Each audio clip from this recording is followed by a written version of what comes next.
शांतिनाथ मुख शशि उनहारी, शील गुण व्रत संयम धारी। लखन 108 विराजे, निरखत नयन कमल दल लाजे। ये पंक्तियाँ आपको सुनी हुई लग रही होंगी, है ना? ये लाइंस हैं शांति पाठ की। हम भगवान का अभिषेक शांति धारा से शुरू करते हैं और पूजन का एंड, उसका अंत शांति पाठ से करते हैं। तो क्या आपने कभी सोचा है कि 16वें तीर्थंकर शांतिनाथ भगवान के नाम की ही शांति धारा और शांति पाठ क्यों किया जाता है? किसी और तीर्थंकर के नाम का क्यों नहीं? हमारे 24 तीर्थंकरों में से पहले 15 तीर्थंकरों के समय में बीच बीच में ऐसा काल भी आया जब धर्म का अभाव हो गया, मतलब लोग धर्म का पालन नहीं करते थे।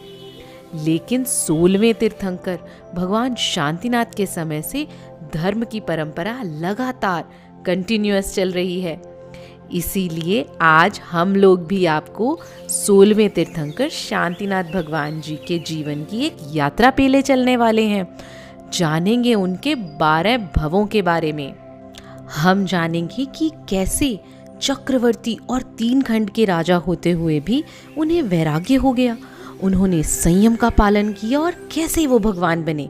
तो चलिए चलते हैं शांतिनाथ भगवान के तीर्थंकर बनने से पहले 12वें भव में, 12वें बर्थ में।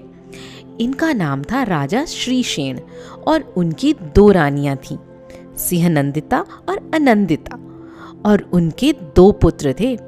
राजा श्रीशेन तो बहुत न्यायप्रिय थे और अपनी प्रजा का बहुत ध्यान भी रखते थे। हर दिन मंदिर जाकर पूजा करते, साधुओं की सेवा करते, आहार दान आदि भी करते थे। उसी नगर में सत्यभामा नाम की एक स्त्री, एक लेडी रहती थी। उसका विवाह कपिल नाम के व्यक्ति के साथ हुआ था। सत्यभामा को तो विवाह से पहले ऐसा कहा गया था कि कपिल बहुत अच्छे संस्कारों वाला है, लेकिन असली में वह बुरे संस्कारों वाला था। विवाह के बाद सत्यभामा ने जब जाना कि उसका पति अच्छा नहीं है, तो उसने कपिल को छोड़ दिया और राजा श्रीशेन राजा की शरण लेकर उनकी रानियों के साथ रहने लगी। लेकिन दुष्ट कपिल सत्यभामा को भुला ही नहीं पा रहा था और वह राजा श्रीशेन पर क्रोधित होकर वैर भाव करने लगा। एक दिन उनकी नगरी में 2 मुनिराज आए। राजा श्रीशेन और उनकी दोनों रानियों ने बहुत ही श्रद्धा और भक्ति भाव से मुनिराज का पड़गाहन किया, आहार दान किया और मुनिराजों की सेवा भी की। सत्यभामा मुनिराज को आहार तो नहीं दे पाई, किंतु मन ही मन मुनिराजों के निरंतर आए यानी अच्छे से आहार होने की अनुमोदना करती रही। दोनों मुनिराज तो आहार के बाद आकाश मार्ग से विहार कर गए। बहुत ही श्रद्धा और भक्ति से, दान देने से और अच्छे भावों को रखने से राजा और उनकी दोनों रानियों को और सत्यभामा, इन सबको उत्तम भोग भूमि की आयु का बंध हुआ। एक बार राजा श्रीशेन के दोनों पुत्र एक ही दासी पर मोहित हो गए, मतलब अट्रैक्टेड हो गए और आपस में झगड़ा करने लगे कि उससे तो मैं ही विवाह करूंगा, उससे तो मैं ही मैरिज करूंगा। इस वजह से राजा श्रीशेन बहुत दुखी हुए। उन्होंने अपने पुत्रों को बहुत समझाया, मगर वो तो माने ही नहीं और पुत्रों के बात ना मानने पर राजा बहुत दुखी हुए और सही गलत का विचार ही ना कर पाए। उन्होंने एक ऐसे फूल को सूंघ लिया जिसकी सुगंध यानी कि जिसकी स्मेल बहुत जहरीली, बहुत पॉइजनस थी। राजा श्रीशेन की मृत्यु हो गई।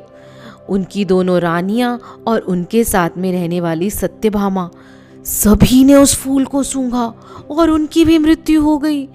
और इसके बाद चारों जीवों ने भोग भूमि में जन्म लिया, क्योंकि आहार दान के फल से तीनों ने पहले ही भोग भूमि की आयु का बंध जो कर लिया था। श्रीशेन राजा तो बने आर्य और पहली रानी सिंहनंदिता बनी उनकी पत्नी आर्या और उनकी दूसरी रानी अनंदिता बनी पुरुष आर्य और सत्यभामा बनी उनकी पत्नी आर्या। क्या आप ये जानते हो कि 2 तरह की भूमि होती है? एक तो कर्म भूमि, जहाँ सब लोग रहते हैं, हम सब काम करते हैं और उसी से अपना जीवन चलाते हैं, इसीलिए उसे कर्म भूमि कहते हैं। और दूसरी होती है भोग भूमि। ये बहुत स्पेशल विशेष जगह होती है। यहाँ पर 10 तरह के स्पेशल पेड़ होते हैं जिन्हें कल्प वृक्ष कहते हैं। उन पेड़ों से खाने पीने के सामान, पहनने के कपड़े, आभूषण, रहने के लिए घर, यहाँ तक कि सब कुछ मिल जाता है। किसी को कुछ भी काम नहीं करना पड़ता। यहाँ के लोगों की शारीरिक क्षमता यानी कि फिजिकल स्ट्रेंथ भी बहुत अच्छी होती है। यहाँ कभी मौसम बदलता ही नहीं, एक जैसा प्लेजेंट रहता है। कोई भी बूढ़ा नहीं होता, किसी को कोई भी डिजीज या बीमारी ही नहीं होती। वहाँ राजा श्रीशेन और अपनी माताओं की मृत्यु के बाद पता है वो दोनों बेटे उनके, वो दोनों ब्रदर्स उस दासी के लिए अभी तक लड़ रहे थे। तब एक विद्याधर ने आकर उन्हें समझाया कि जिस दासी कन्या से विवाह करने के लिए तुम लड़ रहे हो वो पूर्व भव में, पिछले जन्म में तुम्हारी छोटी बहन थी। पूर्व भव में स्नेह होने के कारण, उनसे अटैचमेंट होने के कारण तुम इस भव में भी उसके साथ ऐसे भाव कर रहे हो। ये सुनकर तो दोनों भाइयों को अपने किए पर बहुत पछतावा होने लगा, रिग्रेट होने लगा। रिश्तों के ऐसे संबंधों के बारे में सुनते ही उन्हें ये संसार दुखों से भरा दिखने लगा और दोनों भाइयों को वैराग्य हो गया। दोनों भाई तो मुनि दीक्षा लेकर कठोर तपश्चरण करने लगे। अपने ध्यान में, आत्मा के ध्यान में ऐसे लीन हो गए कि उन्होंने केवल ज्ञान प्रकट कर मोक्ष को प्राप्त कर लिया। तो देखा आपने, कहाँ तो दोनों भाई आपस में लड़ रहे थे और अब अपनी आत्मा के कल्याण में ऐसे निमग्न हुए कि जन्म मरण, लाइफ और डेथ के चक्कर से छूटकर सीधा मोक्ष ही प्राप्त कर लिया। अब भोग भूमि से अपनी आयु पूरी कर वो चारों जीव जो थे ना, उन्होंने स्वधर्म स्वर्ग में जन्म लिया। याद है ना कौन कौन? राजा श्रीशेन, सहनंदिता, आनंदिता और सत्यभामा। वहाँ पर भी चारों साथ ही रहते थे, हर दिन जिन भक्ति करते थे। तीर्थंकर भगवान के पंच कल्याणक उत्सव मनाने जाते थे, समोशरण में जिनवाणी सुनते थे और मेरु, नंदीश्वर आदि की यात्रा करते थे और स्वर्ग लोक के दिव्य वैभव का भोग करते थे। तो बच्चों, इस एपिसोड में हमने शांतिनाथ भगवान के 3 भव देखे। कौन सा? पहला तो राजा श्रीशेन वाला, फिर भोग भूमि के आर्य वाला। याद है ना क्यों? क्योंकि उन्होंने मुनिराज को बहुत अच्छे भावों से आहार दान दिया था, तभी तो वो भोग भूमि में गए थे।